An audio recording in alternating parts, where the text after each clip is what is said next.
Olá, pessoal, boa noite. Bem-vindos de volta. Espero que tenham tido um bom final de semana. Aqui quem está falando é a professora Eliane Nascimento, da disciplina Anatomia e Fisiologia, do curso Técnico em Enfermagem do Instituto São Miguel. Gente, o assunto da nossa aula hoje é um assunto extenso, mas muito legal. Espero que vocês gostem.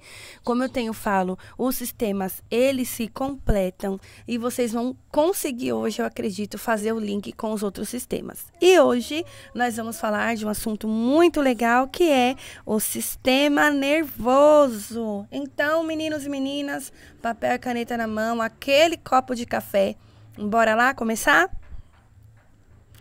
Gente, o sistema nervoso é o centro de comando do organismo. É ele quem passa as ordens, quem coordena, quem executa as ações, tanto as que nós pensamos, quanto as que nós não pensamos. Como assim? Você não precisa pensar para o seu coração bater, você não precisa pensar para o seu pulmão fazer a troca gasosa, mas você precisa pensar para que a sua mão pegue um copo de água e leve até a sua boca. Você não pensa para que o seu cérebro sinta a dor quando você encosta o seu dedo num lugar quente, entendeu? Mas você pensa para puxar de volta a sua mão e não continuar sentindo essa dor, tá bom? O sistema nervoso, ele é dividido em duas partes principais e essas partes têm subdivisões. Nós vamos aprender tudo isso hoje. O sistema nervoso central, que é o nosso centro de comando, e o sistema nervoso periférico, que é o nosso centro de ações. Vamos entender assim para ficar mais fácil, tá bom? A função central do sistema nervoso é controlar. Aqui fala a maioria, mas eu digo todas, porque tanto as ações involuntárias quanto as voluntárias vão partir do sistema nervoso, tá? Então, as contrações musculares, tanto do músculo esquelético, que vai trabalhar nos nossos movimentos, quanto da musculatura lisa, que é a função dos nossos órgãos, a troca de substâncias do nosso corpo, a troca gasosa, o funcionamento das glândulas, tudo isso é ligado, direcionado e controlado pelo sistema nervoso central. E os componentes, pelo sistema nervoso, gente, eu queria falar no slide anterior, tá? Quais são os componentes do sistema nervoso? São dois. O sistema nervoso central e o periférico. Ótimo. O sistema nervoso central tem dois subitens, o encéfalo e a medula, tá? É a constituição do sistema nervoso central. E ambos são envoltos e protegidos por três membranas que se chamam meninges.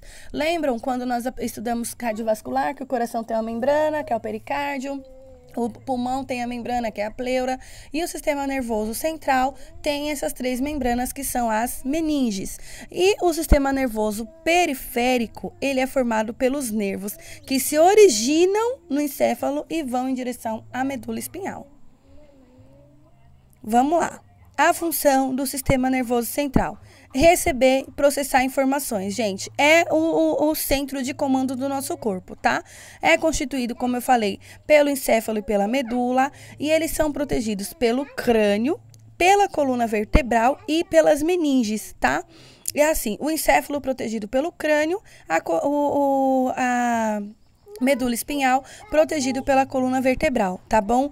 E, como eu falei anteriormente, essas estruturas estão protegidas pelas meninges, que são lâminas, são membranas de tecido conjuntivo. E como eu falo para vocês, essas membranas protetoras, quanto mais externas, mais rígidas, quanto mais internas, mais fluidas e flexíveis, tá bom? Vamos conhecer os componentes do sistema nervoso central? Vamos lá. O encéfalo em si, o encéfalo no todo, tá bom? Pesa mais ou menos 1,5 kg e está dentro da caixa craniana, e o encéfalo é formado por 3 órgãos: o cérebro, o cerebelo e o tronco encefálico. Então quer dizer que o encéfalo não é meu cérebro? Quer dizer que o seu cérebro faz parte do encéfalo. O encéfalo é um conjunto, tá? Então, dentro do crânio, nós temos um conjunto chamado encéfalo, formado por cérebro, cerebelo e tronco encefálico. Olha lá, gente, que lindo! Aí, o encéfalo, que é a nossa cabeça. O encéfalo é a cabeça. Olha lá, o cérebro, o cerebelo, ali abaixo do cérebro, o tronco encefálico que sai de dentro do encéfalo e desce sentido medula espinhal. Estão vendo? Aquele ali é o sistema nervoso central. Vamos lá. O cérebro, gente, é o principal órgão, o mais importante órgão do nosso hemisfério direito e esquerdo. O hemisfério direito do cérebro controla o lado esquerdo do corpo. O hemisfério esquerdo do cérebro controla o lado direito do corpo, ou seja, ele é oposto, tá? A parte externa do cérebro é chamado de córtex cerebral e é conhecido como massa cinzenta, porque ele realmente é cinza, tá? E é responsável por pensamento, visão, audição, tato, paladar, fala, escrita. É o nosso processamento mesmo, tá bom? A parte interna do cérebro, o núcleo cerebral, ele onde estão concentradas as fibras nervosas que fazem a junção entre o córtex cerebral e os órgãos sensoriais, que vai levar mesmo a ação do pensamento do cérebro, e é chamado de substância branca. Então, o cérebro por fora é cinza, por dentro é branco. Por fora se chama córtex, por dentro se chama núcleo. Tá bom? Ali, ó, a nossa substância branca. E o cérebro está dividido em hemisfério direito e esquerdo. Lembrando, o cérebro funciona oposto. O lado direito cuida do lado esquerdo do corpo e o lado esquerdo do cérebro cuida do lado direito do corpo. Então, quer dizer que um sequelado, uma pessoa que tem uma sequela de AVC e a sequela é do lado direito do corpo, provavelmente a região afetada por esse AVC é do lado esquerdo do corpo? Exato, meninos e meninas. É isso mesmo que acontece. Provavelmente, a lesão do acidente vascular encefálico dessa pessoa, que é o AVE, aconteceu do lado esquerdo do cérebro ou do cerebelo e atingiu o lado direito do corpo. Olha lá, gente. O lado direito do cérebro comanda o lado esquerdo do corpo, o lado esquerdo do cérebro comanda o lado direito do corpo. No entanto, não é só isso. Cada hemisfério é responsável por tipos de ações. Então, o hemisfério direito do cérebro vai ter a parte da criatividade, de observar e perceber as imagens, a imaginação, o desenvolvimento de formas, o pensamento holístico, a consciência da música, tanto que a musicoterapia é uma forma de tratamento, e o controle da mão esquerda. Tudo isso do lado direito. Do lado esquerdo do corpo, nós vamos ter o pensamento analítico, que é aquele pensamento de dúvida. Agora nós estamos usando mais o nosso lado esquerdo, porque nós estamos raciocinando, nós estamos analisando, nós estamos escrevendo, nós estamos escutando, nós estamos pensando de forma científica, entendeu? E é onde controla também a mão direita. Então, o lado do cérebro usado depende da ação que está sendo feita, tá bom? E o cerebelo, gente, essa partezinha mais abaixo do cérebro, estão vendo? Aí na imagem que eu coloquei para vocês, então ela fica na parte de trás do cérebro e é responsável pelo nosso equilíbrio. Então, o cerebelo ele vai receber os impulsos sensitivos e vai mandar, tá bom? Para as articulações, os músculos, os tendões, para os olhos, para os órgãos de equilíbrio, para que execute os reflexos, tá bom? Faça o movimento. Então, o cérebro vai programar o movimento e o cerebelo vai mandar para que a fonte que recebe esse estímulo execute o movimento. O cerebelo também é responsável pelo tônus muscular. Quer dizer o quê? Algumas patologias de flacidez muscular estão, sim, vinculadas ao funcionamento do cerebelo, tá bom? E o tronco encefálico, gente, olha que lindo. Ai, a nossa anatomia é perfeita, a nossa criação é perfeita. É a região que faz a junção mesmo do encéfalo com a medula espinhal, tá? E o cérebro ele faz o ligamento. E são 3 partezinhas. Eu acredito que o nome tronco seja por causa da constituição, né? Que é constituída pelo o mesencéfalo, a ponte e o bulbo. Essas três partes é que vão sair de dentro do encéfalo e vão para a medula espinhal para fazer essa comunicação.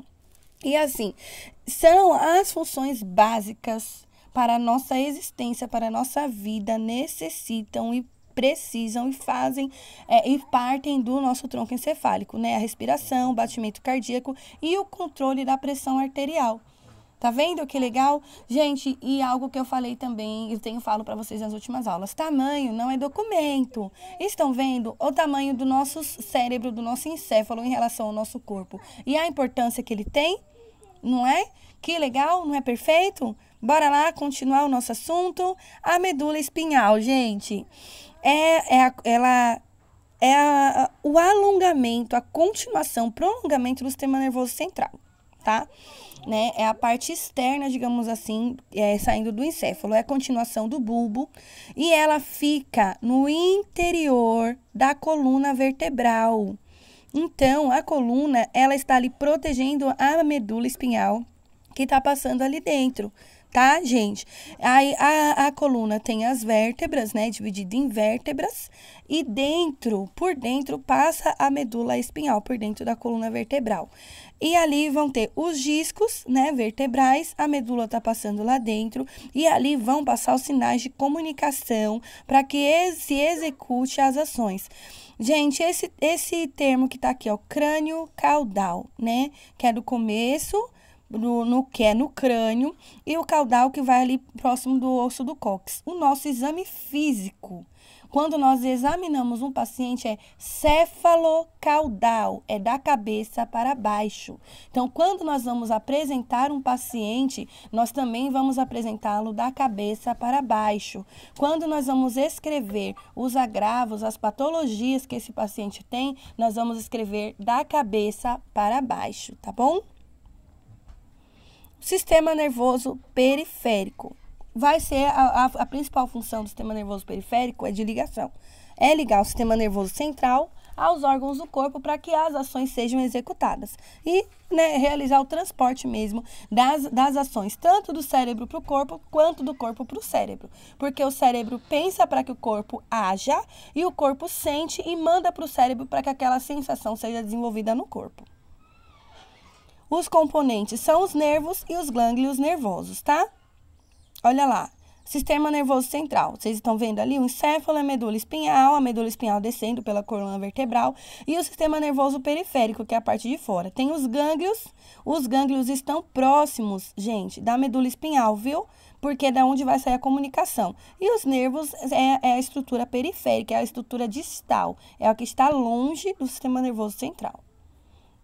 Olha lá, os nervos têm uma quantidade exata de pares, são 43 pares de nervos, 43 vezes 2 dá 86. Então, são 86 nervos divididos em 43 pares. Vamos lá, os nervos espinhais são 33 nervos espinhais, que são os mais distantes, tá bom?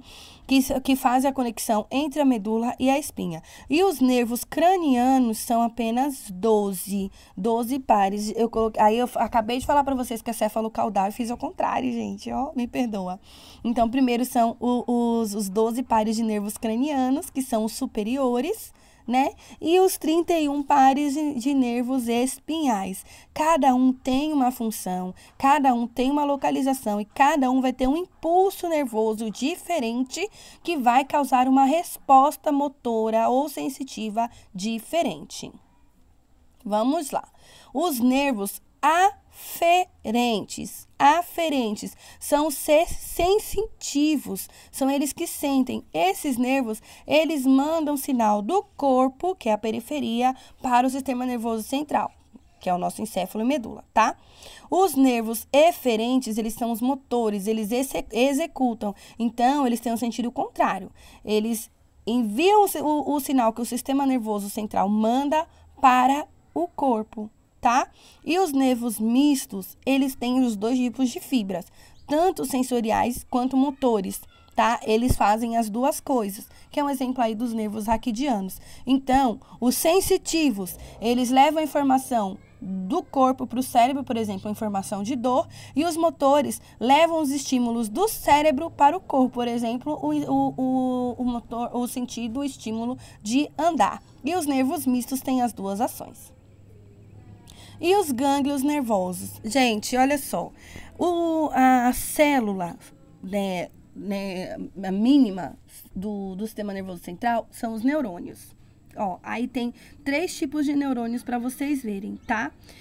Os neurônios, eles têm a bainha de mielina, que é essa parte que parece mesmo salsicha, vocês estão vendo aí, que são esferas, né? E essa comunicação se dá da seguinte forma: o impulso nervoso salta de uma para outra, vai saltando de uma para outra, não corre numa linha reta, é saltatória. Quando há uma junção de neurônios, vários neurônios se juntam em algum lugar, se chama gânglios nervosos, que é essa imagem que está aí do lado, estão vendo? Vários neurônios juntos. E a função deles é de interligar as estruturas e de fazer a comunicação da coluna vertebral e os nervos, para que haja a execução da ação pensada ou para que haja a sensação da dor ou do frio ou do calor a qual aquela região do corpo foi exposta. Então, vários neurônios se juntam e a junção de vários neurônios se chama gânglios nervosos, tá bom? Olha lá. Os gânglios, eles serão simpáticos ou parasimpáticos. Eles vão ter o que exerce uma ação e vai ter o que faz a ação oposta. Por exemplo, vai ter o gânglio que contrai a pupila e o que dilata a pupila. Vai ter o que estimula a salivação e o que inibe a salivação. Tem o que reduz o batimento cardíaco e tem o que aumenta o batimento cardíaco. Gente, nisso tem até um estudo que chama de luta e fuga. A reação que a pessoa vai ter vai depender da função dos nervos dela.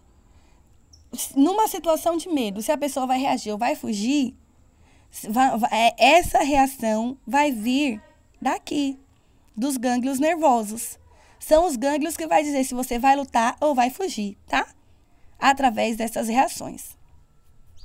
E por fim, mas não menos importantes, as meninges, que são essas 3 membranas que protegem, né, revestem o sistema nervoso central. A mais externa, que é a mais espessa e resistente, que está mais próxima da calota craniana, é a dura mater, tá? Tecido conjuntivo fibroso. É para proteger mesmo, gente, o encéfalo, tá? A aracnoide é uma membrana intermediária. Ela fica entre a dura mater, que é firme, que é rígida, e a pia mater, que é aquela que fica realmente encostada no encéfalo.